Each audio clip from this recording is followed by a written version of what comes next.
평강과 위로와 기쁨이 가득하기를 바랍니다. 옆에 분에게 한번 인사하실래요? 하나님이 당신을 정말 사랑하십니다. 하나님께서 당신에게 평강 주시기를 바랍니다. 하나님께서 당신을 지키시기를 바랍니다. 네, 그렇게 되기를 바랍니다. 우리 모두 내일이 궁금해요. 내일 어떻게 될까? 내일 내 삶은 무슨 일이 일어날까? 우리 모두가 다 궁금합니다.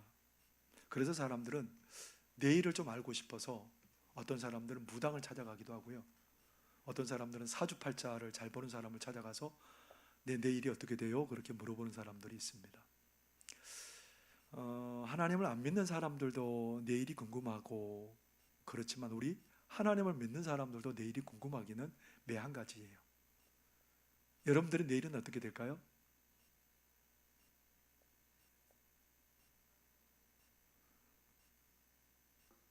여러분의 내일은 어떻게 될까요? 네? 출근해요. 정답이네요. 출근한답니다. 여러분, 소설처럼 우리의 삶이 어려움을 만나도 극적으로 반전이 있으면 얼마나 좋겠어요. 드라마처럼 정말 뒤집어지는 그런 역사가 있으면 얼마나 행복하겠어요. 우리 성경은 우리의 삶이 정말 내일이 어떻게 될까를 분명히 얘기해 주고 싶어 하세요. 우리 가까운 우리 익산 지역에서 가까운 남원의 배경을 두고 있는 고대 소설이 하나 있죠. 판소리로도 만들어졌죠. 그게 뭐죠? 아이고, 실력이 있으세요. 실력이 있으세요. 우리 춘향전 매일 들어도 참 행복하잖아요. 춘향전 안 그래요? 저는 어렸을 때부터 이 얘기는 뭐 수천 번 들어도 떠들어도 안 질려요. 사또의 아들 이몽룡이 기생의 딸, 기생 월매의 딸 춘향을 만나서 사랑에 빠졌답니다. 처음 듣는 것 같죠? 사랑에 빠졌는데 이제 나중에 이몽룡이 자기 아버지를 따라서 한양을 가게 됐답니다. 이제 나중에 다시 오마 약속했겠죠. 그리고 내가 성공해서 내려올게 굳은 맹세하고 한양으로 갔습니다. 신간사또가 부임하게 되었고 춘향이 수청 들지 않는다고 모진 권한을 받고 나중에 옥에 갇히게 되었답니다. 이 정도 되면 이제 이몽룡이 나타나는 게 맞죠. 근데 나타났어요. 저녁에 딱 나타났는데 행색이 어떤지는 잘 몰라요. 그래서 나중에 가만히 살펴보니까 거지예요. 거지가 내려온 거예요. 월매가 너무너무 기가 막혀서 우리 딸 이제는 죽었다고, 이제 우리 딸 가망이 없다고 그렇게 막 한탄을 하고 있습니다. 관아에서 사또가 벌이는 잔치가 벌어졌는데 이몽룡이 거지골을 하고 들어가니까 거기에 있는 사람들이 싫어합니다. 저 거지를 어떻게 쫓아낼까 하다가 한시를 짓는 내기를 해서 한시를 못 지으면 이몽룡이 쫓겨난 걸로. 이몽룡이 한시를 탁 쳤습니다. 이몽룡이 지은 한시를 딱 보더니 사람들이 막 오금을 절여하면서 한 사람 두 사람씩 도망하기 시작합니다. 도망하다가 이제 나중에 이몽룡이 결국은 뭐해요? 아명어서 출두요 하면서 사또와 거기에 부역한 사람들을 전부 다 잡아 꿇어앉히고 그렇게 벌을 주고 나중에 춘향이를 구해내고 행복한 미래를 약속하는 모습으로 끝납니다. 기뻐요? 아니, 이런 얘기를 들었으면 좀 여러분들 감동이 좀 있어야 되는데 별로 감동이 없는 것 같아요. 내 얘기가 아니니까 뭐 그건 남의 얘기인데 뭔 상관이야, 그렇게 생각할 수 있습니다. 여러분, 그런데요, 우리가 살고 있는 세상에서 반전을 꿈꾸며 살기가 참 어렵습니다. 작년에 우리나라 출산율이 얼마인 줄 아세요? 지난 통계 보니까 0.78이 출산율이에요. 세계에서 가장 낮은 출산 국가 중에 하나가 우리나라입니다. 그리고 작년에 결혼한 건수가 19만 2천 건. 지금 뭐 그런 그 통계를 낸 이후로 가장 그 저조하게 결혼을 하게 되었답니다. 우리는 생각에는 아이고 젊은 사람들이 왜 저렇게 결혼 안 할까? 죄송합니다. 우리 젊은 사람들 보면서 많은 사람들이 그런 얘기를 해요. 청년들은 스트레스 받죠. 우리를 알지도 못하면서 왜 자꾸 그렇게 압박을 하나? 근데 사실은 결혼하고 싶어도 잘 어렵습니다. 왜냐하면 집값이 너무 높아서 그 집을 구하는 것도 만만치 않고요. 그리고 이제 자녀를 낳아도 문제예요.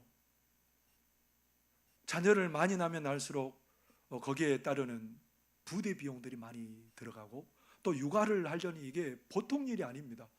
맞벌이를 해야 살기는 살겠고, 그런데 맞벌이를 안 하고 육아에 전념하자니 그럴 상황은 안 되고, 그러다 보니까 당연히 한 사람 낳든지 둘 낳든지 아니면 안 낳든지, 그게 우리 젊은 사람들의 그러한 모습이죠. 보편적인 모습입니다. 근데 우리가 젊어서 이제 자녀를 기르는 것으로 끝나는 게 아니라 점점 나이가 들수록 질병도 찾아오고 직장의 위기도 찾아오고, 이게 우리의 모습이에요. 점점 몸도 병들고, 반전이라는 거 우리가 찾아보려고 해도 못 찾아요. 막 로또 당첨되는 걸 꿈꾸지만 로또 당첨이 쉬운 일인가요? 안 돼요. 예수님 시대는 어땠을까요? 우리 시대가 참 암울하고 반전을 꿈꾸기에는 참 어려운 시대입니다. 예수님의 시대도 만만치 않죠. 우리보다 더 암울했습니다. 왜냐하면 그 당시에는 로마의 압제하에 있었기 때문에, 로마가 압제하니 수탈해가고 경제적으로도 얼마나 어려운지 모릅니다. 하루 벌어서 하루 먹고 사는 사람들이 부지기수입니다. 불의와 부정이 굉장히 많습니다. 지금보다는 훨씬 더 불의와 부정이 많은 세상이고, 반전이 이루어질 수 없는 세상이, 그러니까 사람들이 학수고대합니다. 누구를 학수고대해요?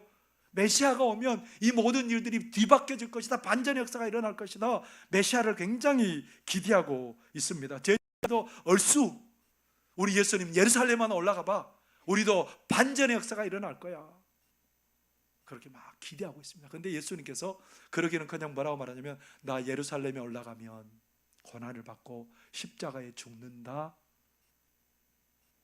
생각지 않는 얘기를 예수님께서 하십니다. 예수님께서 이제 이 본문의 사건 앞에, 변화산의 사건 앞에 어떤 일이 벌어지냐면, 예수님 제자들이 물어봐요. 너희는 나를 누구라고 하느냐? 그러니까 베드로가 뭐라고 대답했을까요? 저는 그리스도시요 살아계신 하나님의 아들입니다. 그 얘기를, 그 신앙의 고백을 듣고 예수님께서 하신 말씀이 뭐죠? 나 죽으러 간다, 그 얘기 하셨어요. 누가복음 9장 22절에 이렇게 말씀하시죠. 이르시되 인자가 많은 고난을 받고 장로들과 대제사장들과 서기관들에게 버림받아 죽임을 당하고 제3일에 살아나야 하리라 하고, 우리 예수님께서 뭘 얘기하세요? 고난받고 죽으실 것을, 고난에 대해서 얘기를 하고 있는 거예요. 나 고난의 길을 갈 거야, 그 얘기하는 겁니다. 그 고난에 대해서 얘기한 것으로 얘기가 끝나면 얼마나 이상해요. 고난 받았어, 끝. 성경은 그거 얘기하고 싶은 게 아니에요. 오늘 그 다음에 무슨 얘기를 하고 싶은지 하나님은 우리에게 그것을 깨닫기를 원하세요. 그게 뭘까요? 오늘 변화산에 예수님과 세 제자가, 베드로와 야고보와 요한이 올라가게 되었답니다. 예수님 기도하시는데 제자들은 뭐하고 있었을까요? 제자들은 자고 있었습니다. 자고 있는데 뭔가 느낌이 이상해요. 느낌이 이상해서 눈을 딱 떠보니 놀라운 광경이 벌어진 겁니다. 변화되신 예수님과 모세와 엘리야가 서로 얘기를 하고 있는 거예요. 영광 가운데. 근데 그 얘기가 뭐냐면, 모세와 엘리야가 예수님이 고난을 받고 죽을 것에 대해서 얘기를 해요. 모세는 누구냐면 율법의 대표고요, 엘리야는 뭐의 대표일까요? 선자들의 대표예요. 그러니까 성경이 얘기하는 게 고난을 얘기해요. 예수님의 고난을 얘기를 해요. 근데 여러분, 그게 끝이 아니라는 거예요. 29절 보면 뭐라고 말해요? 기도하실 때에 용모가 변화되고 그 옷이 휘어져 광채가 나더라. 예수님께서 온전히 변화됩니다. 영광의 모습으로 변화되고요, 그 영광을 그렇게 드러내서 그 예수님의 영광의 광채 때문에 그 옷이 휘어져서 빛이 나게 되었다라고 말합니다. 예수님의 그 영광의 광채를 보고, 그리고 영광 중에 모세와 엘리야와 함께 얘기하는 그 모습을 보고 베드로가 뭐라고 그랬을까요? 베드로가 뭐라고 그랬을까요? 예수님, 여기에다가 초막 셋을 짓게요. 하나는 예수님을 위해서, 하나는 모세를 위해서, 하나는 엘리야를 위해서 우리 초막 짓고 여기서 삽시다. 왜 여기서 살자고 그랬을까요? 좋거든요. 그 영광의 모습 보는 것만으로도 황홀하고 너무너무 행복하거든요. 고난의 얘기로 끝나는 게 아니라 이 놀라운 영광의 모습을 우리에게 알려주는 그런 것을 우리에게 보여주고 있습니다. 베드로는 이 놀라운 영광의 사건을 언제까지 기억하고 살아갈까요? 언제까지 기억하고 살아갈까요? 베드로후서 1장 17절에 보면 베드로가 이 놀라운 그 광경을 바라보면서 얼마나 가슴에 뜨거움이 있었는지 우리에게 알려주는 그런 얘기예요. 베드로후서 1장 17절에 보면 이렇게 말씀하십니다. 지극히 큰 영광 중에서 이런 소리가 그에게 나기를, 이는 내 사랑하는 아들이요 내 기뻐하는 자라 하실 때에 그가 하나님 아버지께 존귀와 영광을 받으셨느니라. 베드로는요, 지금 그 광경을 생각하면 가슴이 뜨거워져요. 아니, 베드로의 일도 아닌데, 베드로가 변형되고 변화된 것도 아닌데 왜 베드로의 가슴이 뜨거웠고 지금도 그 사건만 생각하면 가슴이 뜨거울까요? 그것은 예수님의 얘기가 아니고 베드로 자신의 얘기이기 때문에 그렇습니다. 오늘 베드로는 예수님이 그 놀란 영광의 모습으로 변화된 것처럼 예수님을 믿는 모든 백성들이 그렇게 변화되어서 영광을 누릴 것을 베드로는 알고 있는 겁니다. 여러분, 예수님의 부활이 기뻐요? 예수님 십자가 죽으시고 부활하셨어요. 여러분 기쁘세요? 말씀하세요. 여러분 기쁘세요? 왜 기쁘세요? 예수님 부활한 건데 뭐 내가 왜 기뻐요? 예수님의 부활하신 날을 우리는 기념해서 주일 예배를 기쁨으로 축제로 드립니다. 왜 우리가 이 주일날 예수님의 부활을 기뻐하며 축제로 드리는 거예요? 예수님 믿는 나도 부활한다는 거예요. 그러니까 기쁠 수 있는 거예요. 오늘 예수님께서 영광의 모습으로 변화된 것은 우리의 나중이 어떻게 되느냐, 그것을 얘기하고 싶은 거예요. 너희가 고난의 길을 가고 슬픔의 길을 걸어갈지라도 너의 결국은 뭐라는 겁니까? 이 놀라운 영광의 모습을 네가 입게 될 거라는 겁니다. 그 모습이 너의 모습이라는 겁니다. 그래서 고난 중에 노래할 수 있어요. 고난 중에 감사하고 찬양할 수 있어요. 여러분, 이게 없으면 예수님의 제자들의 모습도 없어야 돼요. 예수님이 부활해서 승천하시고 제자들이 어떤 일들을 이룹니까? 예수님의 뒤를 이어서 계속해서 복음 전파를 하는데 어떤 일이 벌어져요? 예수님의 제자들 통해서 병든 자들이 일어나고요, 귀신 들린 자들이 귀신이 쫓겨나가기도 하고요, 죽은 자가 살아나는 역사가 예수님의 모습 그대로 재현되는 그런 모습을 성경을 통해서 우리에게 보여주잖아요. 베드로가 죽은 다비다에게 가서 그렇게 기도할 때 어떤 일이 벌어집니까? 다비다가 살아나는 역사가 일어나요. 유두고가 설교를 듣다가 떨어져가지고 죽었는데 바울이 기도할 때 유두고가 살아나는 역사가 일어나요. 제자들 속에서 예수님의 역사가 일어나요. 뭘 얘기하고 싶은 겁니까? 예수님의 영광은 예수님의 영광으로 끝나는 게 아니라 제자들과 오늘 예수님을 믿는 우리 모두에게 일어난다라는 것을 얘기하고 싶은 겁니다. 우리 예수 믿는 사람들의 결국은 어떻게 될까요? 질병에 지는 걸까요? 사업 실패 때문에 우리가 무너지는 걸까요? 인간관계 때문에 우리가 완전히 끝장나는 걸까요? 반전 없이 우리가 모든 것이 끝장나고 병상에서 누워서 죽으면 우리가 그것으로 끝나는 인생일까요? 아니라는 거예요. 너희들의 결국은 그런 고난과 모든 어려움을 지나서 너희들의 결국은 우리 주님의 영광 가운데 너희들도 변화된 모습을 입고 영광 가운데 앉게 될 것이다, 이 얘기하고 싶은 거예요. 고난 얘기하는 것으로 끝났으면 우리도 고난 가운데 끝났겠지만 오늘 고난을 지나서 영광을 얘기해. 예수님 변화되시고 변화된 모습으로 영광 가운데 거하시는 그 모습이 바로 너의 모습이라는 겁니다. 여러분, 우리들 가운데는 고난이 있는 사람도 있습니다. 너무 힘들어서 주저앉고 싶은 그런 사람도 있습니다. 그러나 우리는 그런 가운데라도 인내하며 기다릴 이유가 있습니다. 왜냐하면 우리의 결국은 뭐기 때문에요? 영광 가운데 앉혀주시는 그 일이 우리 가운데 예비되어 있기 때문에 그렇습니다.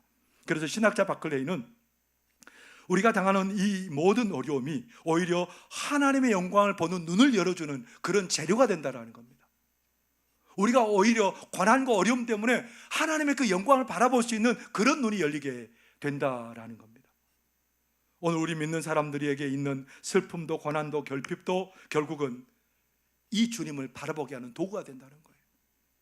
우리가 고난의 때에 누구를 바라보는 거예요? 우리의 최후, 우리가 나중에 결국은 어떻게 된다는 겁니까?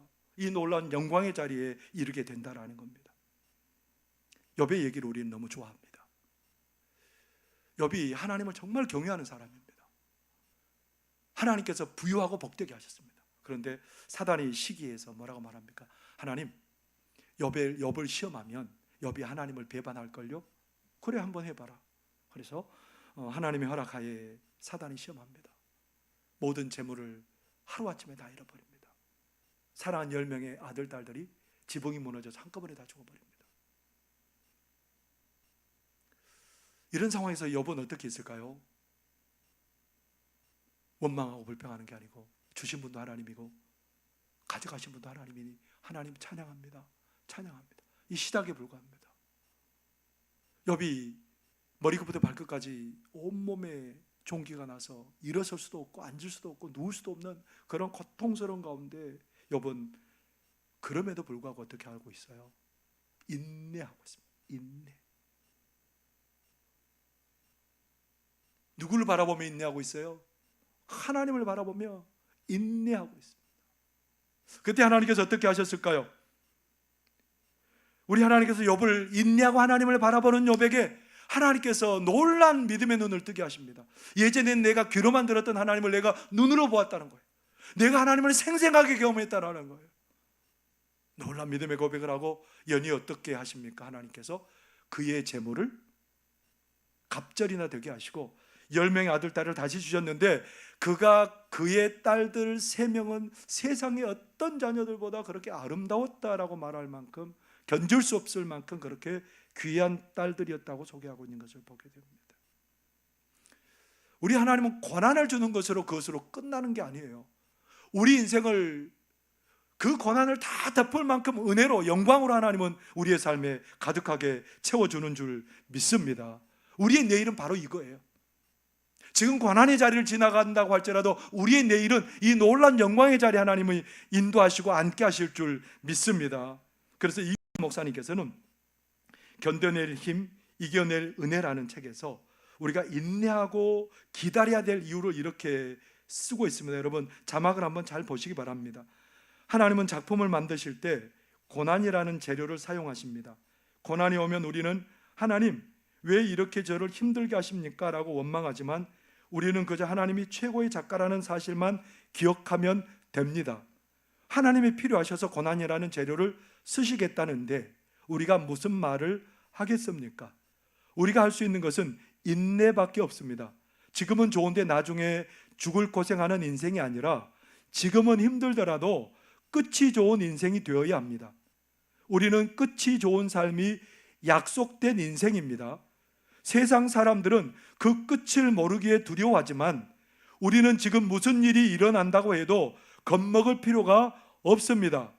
자비하시고 긍휼이 많으신 하나님이 우리를 승리하게 하실 것이라고 확신하며 느긋하고 당당해질 필요가 있습니다.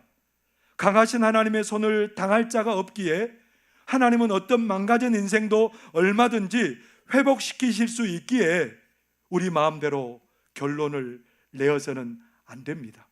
우리는 어떤 경우에도 실패할 수 없는 하나님의 백성입니다. 하나님의 손길을 기대하며 주어진 상황 속에서 하나님을 온전히 신뢰하고 인내하십시오. 여러분 얼마나 놀라운 통찰입니까? 우리는 실패할 수 없는 인생이랍니다. 세상 사람들은 지금 행복해도 내일이 두려워요. 어떤 불행이 찾아올지 몰라서 두려워하지만 우리는 지금 고난을 당하고 어려움 당해도 찬송할 수 있답니다. 왜냐하면 하나님이 우리를 결국은 승리하게 하실 것이고 복된 자리에 앉혀 놓을 것을 믿기 때문이랍니다. 그래서 인내하며 그것을 기다릴 때 이루신 하나님을 만나게 된답니다. 단순히 인내하는 게 아니에요. 우리 하나님을 믿어요. 하나님 우리를 어떻게 대하신 하나님이라고 말해요? 하나님 우리를 사랑하시고 우리를 기뻐하신답니다. 35절에 뭐라고 말해요? 구름 속에서 소리가 나서 이르되 이는 나의 아들 곧 택함을 받은 자니 너희는 그의 말을 들으라 하고, 하나님 아버지께서 예수님을 일컬어서 뭐라고 말해요? 이는 나의 아들 곧 택한 자다라고 말하지만 새 번역은 이렇게 번역하고 있습니다. 이는 내 아들이요 내가 택한 자다라고 번역을 하고 있고요. 마태복음 17장 5절에 이렇게 기록되어 있습니다. 말할 때 호련히 빛난 구름이 그들을 덮으며 구름 속에서 소리가 나서 이르시되 이는 내 사랑하는 아들이요 내 기뻐하는 자니 너희는 그의 말을 들으라 하시는지라. 하나님 아버지께서 예수님을 향해서 뭐라고 말해요? 이는 내 사랑하는 아들이요 내 기뻐하는 자다라고 그렇게 말씀을 하십니다. 하나님은 그 사랑하고 기뻐하는 자에게 자를 어떻게 하실까요? 하나님 모든 것이 가능하신 분이에요. 모든 것이 있는 분이에요. 그 하나님께서 그 아들에게 뭘 안 주시겠습니까? 가장 큰 존귀와 영광을 입게 하시지 않겠습니까? 그런데 하나님은요, 예수님만 하나님의 아들이라고 말하지 않아요. 오늘 누구를 하나님의 자녀라고 말씀하세요? 예수님을 믿고 예수님 안에 거하는 우리를 향해서 뭐라고 말해요? 너는 내 자녀다. 너는 내가 기뻐하는 사람이다. 한번 여러분 옆에 분에게 축복해 주세요. 당신은 하나님의 자녀입니다. 당신은 하나님의 기뻐하시는 분입니다. 아이, 기쁘지 않으세요? 그냥 말로만 하는 거죠? 아니잖아요. 정말 하나님이 너는 내 자녀야. 너는 내 기뻐하는 자녀야. 오늘 하나님이 우리에게 그렇게 말씀하십니다. 하나님이 자녀에게 뭘 주시겠어요? 아낌이 없죠. 다 주고 싶어 하죠. 그래서 로마서 8장 32절에 이렇게 기록하고 있습니다. 자기 아들을 아끼지 아니하시고 우리 모든 사람을 위하여 내주시니가 어찌 그 아들과 함께 모든 것을 우리에게 주시지 아니하시겠느냐. 하나님은 우리에게 아끼지 않으신답니다. 예수님을 죽게 하시고 우리를 자녀로 택하시고 우리에게 가장 귀한 것 주신다고 말씀하십니다. 그런데 우리에게 하나님 왜 고난을 주신 거예요? 하나님 고난도 우리에게 그 길을 지나면 결국은 하나님의 복과 은혜를 누리게 하시겠다고 말씀하세요. 예수님도 고난 지나셨거든요. 로마서 8장 17절에 이렇게 말씀하시죠. 자녀이면 또한 상속자 곧 하나님의 상속자요 그리스도와 함께한 상속자니 우리가 그와 함께 영광을 받기 위하여 고난도 함께 받아야 할 것이니라. 고난을 지나면 하나님이 뭘 주신다는 거예요? 하나님의 영광으로 우리에게 영광의 면류관을 쓰도록 하나님 은혜 주신다고 말씀하십니다. 결국 우리의 삶에 놀라운 반전이 기다리고 있다는 거예요. 때로 우리가 넘어지고 부서지고 실패하는 것 같지만 결국은 우리 하나님께서는 우리를 가장 놀라운 영광의 자리에 앉혀주신답니다. 여러분 다 됐어요. 내일은 우리 다 들었어요. 이제 내일 어떻게 되는 거예요? 예상할 수 없는 놀라운 복과 은혜가 우리를 기다리고 있고 우리가 그 자리에 앉게 된다라는 겁니다. 뉴질랜드 선교센터 이사장으로 계시는 이은태 목사님이 경제적으로 굉장히 어려운 때를 살았던 분입니다. 그분이 1970년대 가족들과 함께 상경하는데 서울에 가가지고 7명의 식구가 3,000원짜리 새빵살이를 했답니다. 뭐 이해가 안 되죠. 무슨 3,000원짜리 새빵이 있냐. 그런데 7명이 한 방에서 살았답니다. 그리고 한 몇십 명이 다니는 그 교회에 출석해서 교회를 다니는데 거기에서 한 친구를 만납니다. 그 친구는 거동도 불편하고요, 가정 형편이 어려워서 학교도 못 다닙니다. 근데 더더구나 이 친구가 얼마나 어려운지 좀 도와주면 좋겠다는 생각이 들어요. 그래서 이제 그 친구 집을 갔는데 그 친구가 관절염이 와가지고 좀 손도 구부러지고 불편해서 한 친구가 그 뭐 조리품들을 조립해서 생계를 유지하고 가정을 꾸리고 있는 그런 친구였습니다.